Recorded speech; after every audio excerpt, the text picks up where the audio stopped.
les Creator Observable Operators sont le point d'entrée des données au sein de notre librairie RxJS. Il est donc normal d'aborder ces opérateurs en premier lieu, car ils vont nous permettre d'observabiliser n'importe quel type de données. En effet, n'oubliez pas, everything is a stream.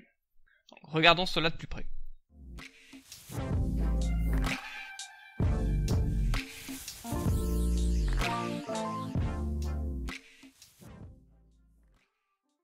Alors, dans un premier temps, on va les classifier. À vrai dire, il y a 4 principaux opérateurs, répondant au doux nom de off, from promise et from event. Néanmoins, on peut être amené à vouloir rxifier des données de manière spécifique. C'est pour cela qu'il existe aussi une méthode appelée create, nous permettant de créer nos propres creator operators. Avec tout ça, rxifier une application devient un jeu d'enfant. Mais n'avançons pas trop vite. Commençons avec nos 4 opérateurs de création, fournis par RxJS. Donc le choix de quel opérateur utiliser va dépendre naturellement du type de données que nous souhaitons faire transiter dans le pipeline. Ainsi, il existe 2 discriminants permettant de se décider. Petit 1, les données sont-elles synchrones ou asynchrones? Petit 2, les données sont-elles multiples ou uniques? À l'aide de ces 2 discriminants, le off représente les valeurs primitives uniques, le from des tableaux de valeurs primitives, donc des données synchrones multiples, tandis que le from promise va être utilisé pour des données uniques, telles qu'une requête Ajax promisée, telle que la Fetch Web API par exemple, donc des données asynchrones uniques, mais comme mentionné dans les vidéos précédentes, une promise, une fois exécutée, ne peut être annulée. Nous verrons les implications dans des concepts plus avancés dans le futur. Et enfin, le from event. Donc, il concerne tous les flux d'événements infinis, tels que du DOM event, des WebSockets, etc. Donc, basiquement, ce que l'on a fait là, c'est juste un mappage de l'API RxJS par rapport à ce que l'on a discuté dans la toute première vidéo, portant sur les types de données, où on est rentré peut-être un peu plus en détail. Donc je vous invite à la revisionner. Pour illustrer tous nos exemples, quand on va mettre les mains dans le cambouis, on va utiliser la plateforme JSFiddle. Mais un CodePaint, JSBean ou StackBliz serait tout aussi bien. L'ensemble de mes exemples sont disponibles en lien à partir des slides de la formation. Donc ça représente un long travail, mais j'espère que ça vous aidera à mieux catégoriser et comprendre en un coup d'œil le fonctionnement de tous ces opérateurs. Donc j'utiliserai au sein de JSFiddle la librairie RxJS directement importée via CDN. Donc c'est pas une utilisation via des ES6 modules et une quelconque transpilation. Voilà, juste importer de la librairie dans le navigateur. J'ai aussi rajouté une bibliothèque qui permet d'afficher directement les prints de console dans le body HTML. Donc ainsi on va pouvoir display sur la partie de droite en blanc, donc directement dans le document HTML, nos logs. Donc il faut savoir qu'il y a eu quelques modifications au niveau des organisations de namespace entre RxJS 5 et RxJS 6, mais je vous expliquerai les breaking changes et pourquoi il y a eu ces breaking changes entre les différentes versions, ceci un peu plus tard afin que vous soyez capable d'identifier en un coup d'œil lorsque vous visionnez une documentation ou un tutoriel sur quel numéro de version est basé le dit document. Mais on verra ça plus tard. Donc débutons avec l'opérateur off, qui retourne tout élément les uns après les autres, peu importe le type d'élément rxifié. Ici par exemple, je vais envoyer un objet littéral, un array, et puis une fonction. Donc je crée un seul observer qui souscrit uniquement sur la méthode next, ce qui me printe directement les 3 valeurs, car je ne fais qu'un simple console log dans la fonction next. Donc si vous ne voyez pas de quoi je parle sur la fonction next, retournez voir la vidéo baptisée streams, dans laquelle on détaille l'API d'un observeur de base RxJS. Donc on obtient 3 console logs distincts et immédiats car tout ceci est synchrone. Vient ensuite le from. Donc c'est sensiblement pareil à ceci près qu'un flat est appliqué sur l'élément de base contenant plusieurs types primitifs. Ici par exemple je passe un array. On voit bien chaque valeur est passée et aplatie du contexte de l'array. Je peux d'ailleurs passer n'importe quel type de primitive à l'intérieur, c'est totalement transparent. Ici je l'ai fait dans le cadre d'un array, mais je peux tout aussi bien le faire dans le cadre d'une string, comme ici avec notre chaîne de caractères hello world. Voilà. On obtient un aplatissement de toutes les données qui sont envoyées dans le pipeline. Bon, ici le pipeline il est vide, on souscrit directement et on affiche. Passons maintenant à from promise. Alors, je vous ai un peu menti à vrai dire, car depuis la version 6 de RxJS, cet opérateur a été tout simplement supprimé, au détriment de from, donc l'opérateur précédent, qui va pouvoir en fait dealer directement avec une promise comme n'importe quel autre type primitif. Néanmoins, comme dit précédemment, il ne faut pas oublier qu'une promise est aussi un functor. et dispose d'un contexte particulier dans le sens où il est exécuté qu'une seule fois, donc retourne qu'une seule valeur qui n'est pas annulable. Ceci peut causer des soucis en cas d'effet de bord, mais nous verrons cela un peu plus tard car c'est un concept assez avancé. Pour l'heure, je vais utiliser des observable opérateurs de combinaison assez avancés dont je ne les détaillerai pas, juste pour vous expliciter l'utilisation des promises. Notre promise est retournée au bout de 3 secondes. C'est un temps explicite défini via un setTimeout faisant office de moyen de mock d'une opération asynchrone telle qu'un call AJAX auprès d'une API par exemple. Que remarque-t-on? L'erreur est catchée par le catch error qui s'occupe de retourner un nouveau flux.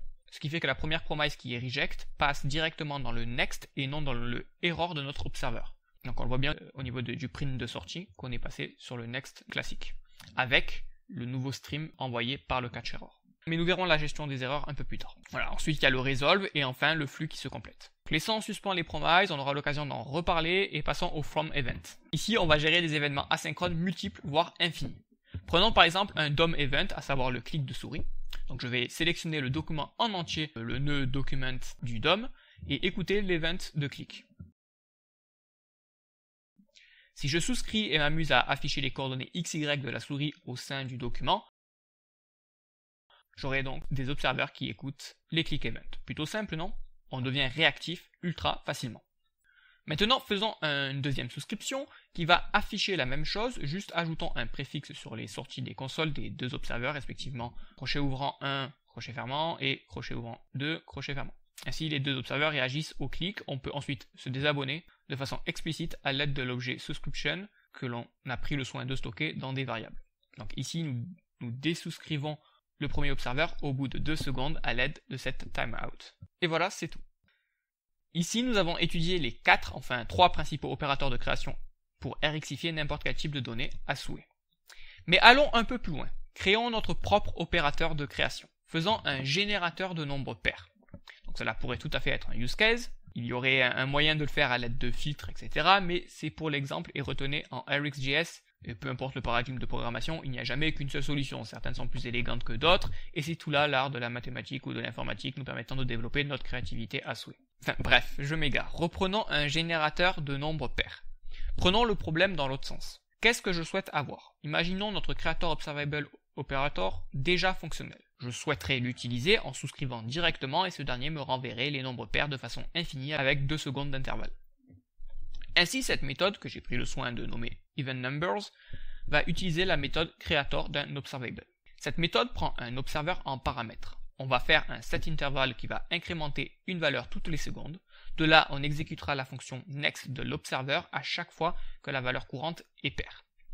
Mais attention, lors de l'utilisation de Custom Creator Operator, c'est à notre charge, et celle de l'opérateur, de gérer ce qui doit être libéré de la mémoire. Et bon développeur que vous êtes, vous savez très bien que pour désallouer un setTimeout ou un setInterval, il faut le clear. C'est pour cela qu'ici nous retournons une fonction qui se charge de désallouer tout ce que l'on souhaite, à savoir ici l'intervalle. Cette fonction sera directement exécutée lors de l'utilisation de la méthode unsubscribe de l'objet souscription retourné lors de la souscription d'un nouvel observeur auprès de l'observable. Ici, pour mettre en évidence le memory leak, je console.log cette chaîne de caractères afin de mettre en exergue que même en cas d'unsubscribe, le code continue d'être exécuté alors que clairement il ne devrait pas. Ce memory leak sera créé pour chaque observeur indépendamment car, on le rappelle, un pipeline entier est créé lors de la souscription d'un nouvel observeur. Donc ça peut très vite devenir gourmand en mémoire. C'est pour ça qu'il faut bien penser à clearer et à tout nettoyer. Ici, on a vu tout ce qu'il faut connaître, prenez le temps, relisez ce passage. On va faire des exercices après, mais il est important que vous compreniez et ensuite, dans un deuxième temps, que vous soyez en mesure d'intérioriser ces connaissances avec les exercices qui arrivent juste après. Je vous ai ajouté d'autres opérateurs de création qu'il est bon d'avoir en tête sans les connaître par cœur, donc la doc sera là pour ça. D'ailleurs, les liens vers la doc sont aussi en fin de slide. Qu'y a-t-il comme autre opérateur intéressant? Donc rapidement, on a le timer qui prend 2 arguments, le nombre qui va être envoyé dans le stream, et donc la période avant que la prochaine valeur résultant d'une incrémentation soit envoyée. À nouveau, vous avez les exemples, je les montre juste à l'exécution, mais vous pourrez voir par vous-même en détail, donc le lien en description. Vient ensuite l'intervalle, donc il fait un set intervalle mais propre, la délocalisation est gérée par nous, car ce n'est pas un Custom Creator Operator comme précédemment. Le range qui renvoie de façon synchrone donc toutes les données en même temps, il faut un start number et le nombre de nombres à la suite. Le repeat qui va répéter un stream complet. Empty qui ouvre un stream vide, ça peut être utilisé dans des cas de test ou encore combiné à d'autres flux, mais bon, ça sera pour plus tard, la combinaison de flux. Le throw qui envoie directement un observable error. Le differ qui prend un observable en paramètre et s'occupe d'envoyer les valeurs différentes au sens référence. Car n'oubliez pas, ce sont les mêmes valeurs qui transitent au sein du pipeline, pas de valeurs transitoires comme c'est le cas avec des méthodes d'un tableau, comme vu dans la précédente vidéo. Donc le lien est disponible sur le bouton info de YouTube. Donc, le differ en fait va nous permettre de copier carrément les variables dès la création. Cela peut avoir un intérêt lorsque l'on souhaite évoluer plus proprement dans un contexte non immutable par exemple, bien que l'immutabilité soit un concept clé de la programmation fonctionnelle à appliquer. Donc maintenant je vous propose vraiment de passer à la pratique en faisant deux petits exercices. Le premier va consister à implémenter l'opérateur filter inversé. Le filter on l'avait déjà vu lors de la précédente vidéo où c'est que l'on avait étudié les core operators avec les MFR, donc map, filter et réduceur. On avait même vu par la même occasion le scan. Cette fois-ci, comme c'est un opérateur que l'on va créer nous-mêmes, donc un custom opérateur, on va devoir utiliser l'opérateur create et donc on va voir comment on peut créer par notre propre chef un observable operator.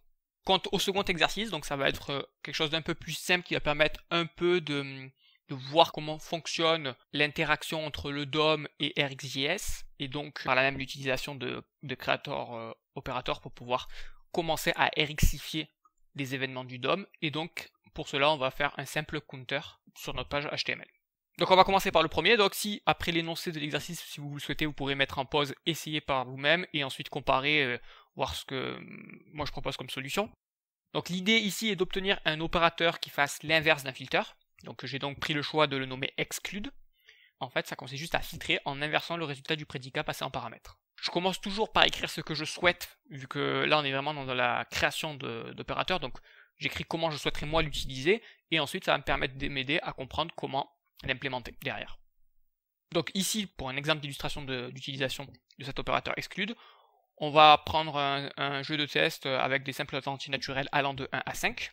Donc j'utilise le creator opérateur from, mais un off aurait tout aussi bien fait l'affaire, à la place de passer en paramètre un arrêt, j'aurais juste directement passé des entiers. Voilà. Et ensuite, j'ai plus qu'à appeler mon opérateur qui utilise la fonction even qui retourne un prédicat dès lors que le chiffre est pair en appliquant un simple modulo du 2 et ainsi notre custom observable operator exclude devrait retourner les chiffres impairs vu que c'est l'inverse. Donc il exclut ce que le prédicat valide.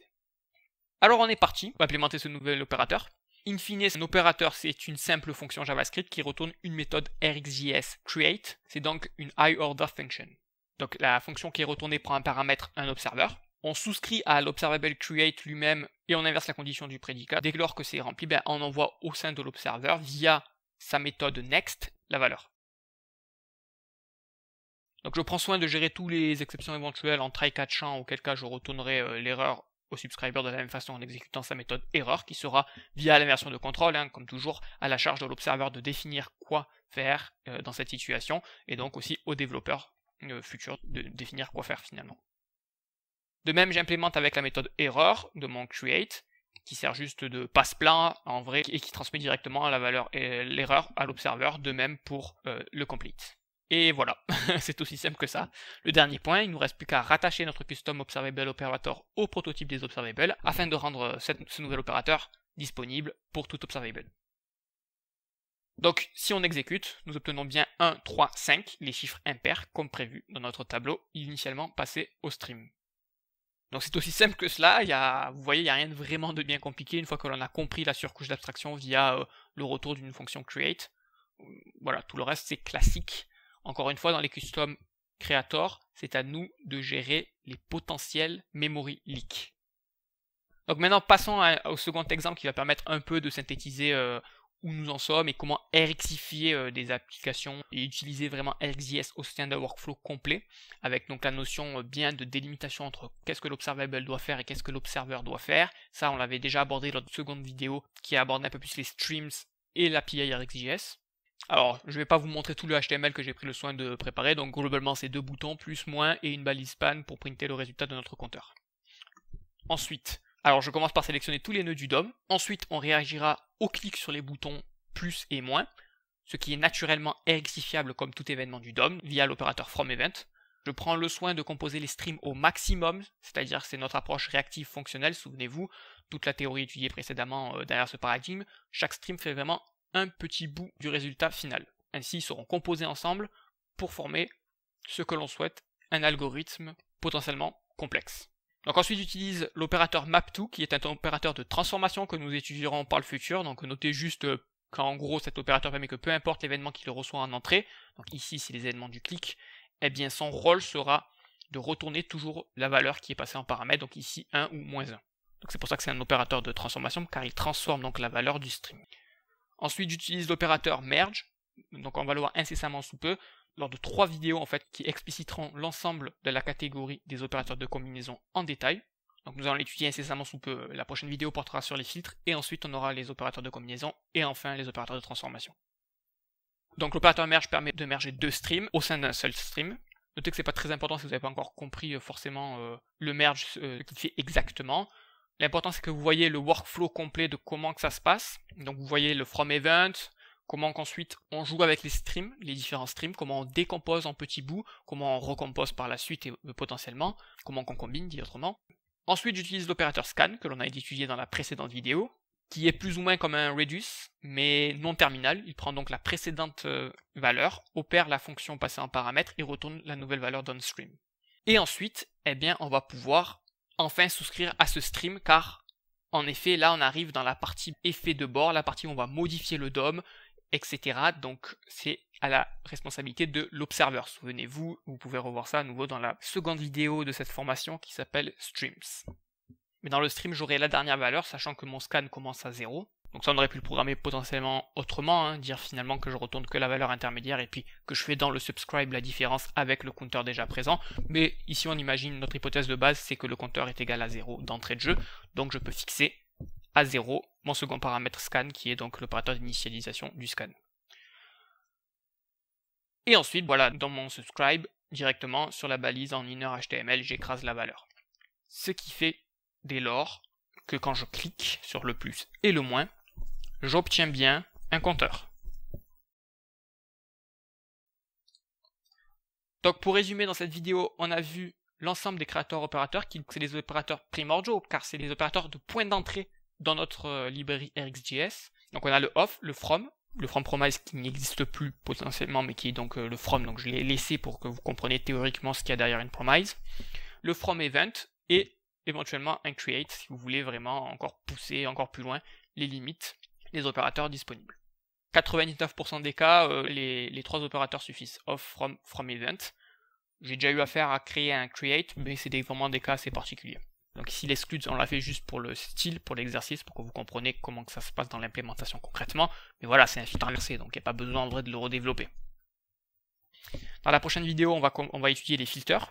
Ensuite, nous étudierons donc les opérateurs de combinaison, ici qu'on a mentionné le merge, mais il en existe plein d'autres et nous verrons dans les détails, c'est très important, et que la UI devienne un peu plus compliquée. Ensuite, nous aurons les opérateurs de transformation, et ensuite nous verrons des cas un peu plus avancés. Donc éventuellement, n'hésitez pas à revoir les anciennes vidéos, qui peuvent être importants pour bien voir la passerelle entre la théorie et la pratique. Sur ce, moi je vous laisse, je vous donne rendez-vous donc pour la prochaine vidéo sur les filtres, et je vous dis à bientôt, salut!